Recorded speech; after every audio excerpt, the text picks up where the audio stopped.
Filles et fils de la Côte d'Ivoire, enfants des Akans, des Mandés, des Krou et des Voltaïques, c'est un blanc, un vieux père, un ami et même un frère qui s'adresse à vous.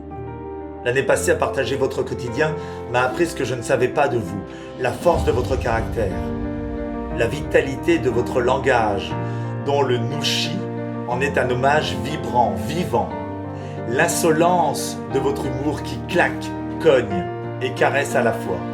Vous êtes dur à la tâche, combatif, endurant. Vous tentez souvent seul de résister au vent mauvais, à ne jamais se plaindre. Cette fierté de rester debout qui ne vous quitte pas.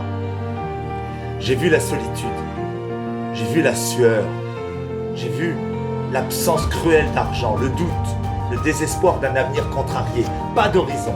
Alors, qu'est-ce qu'on fait? Partir ou rester? Partir là-bas ou rester ici? Tant de fois, vous m'avez demandé de vous emmener avec moi en France, comme la terre de tous les possibles, tous vos rêves qui se concrétisent, ni manque ni souffrance. Là-bas, chez moi, personne ne vous attend. Personne ne vous espère.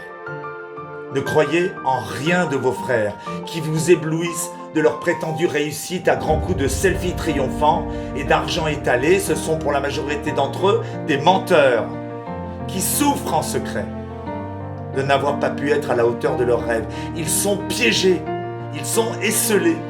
Ils vivent dans la douleur de leur imposture, attendant un miracle qui ne viendra pas.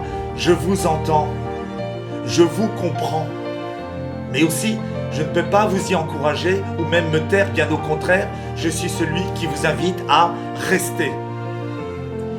Rester. Choisir de rester. Croire en vous autant qu'à votre pays. Affirmer votre identité africaine.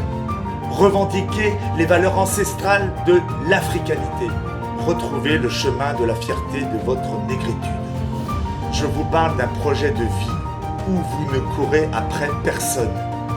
Je vous parle de suivre vos intellectuels, vos écrivains, vos militants qui mieux que personne vous rappellent quel sang coule dans vos veines. Ce sont eux qui vous aident à combattre la dépossession de vous-même. Vous devez pour réussir ressentir ce qui vous unit à ce pays, à vos frères et à vos sœurs, à vos pères et mères, le noyau commun, à tous, dont parle l'écrivain William Sassine dans Le jeune homme de sable. Tu ne sais même pas qui tu es. Tu es un jeune homme de sable. À chaque coup de vent, tu t'effrites un peu et tu te découvres autre. Un jour, il ne restera rien de toi. Pour vivre, il te faut un noyau et toi, tu n'en as pas.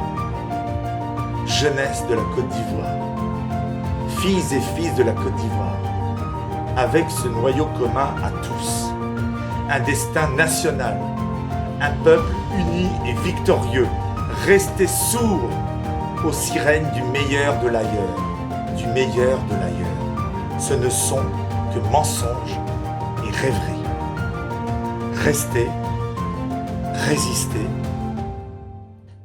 et réussissez.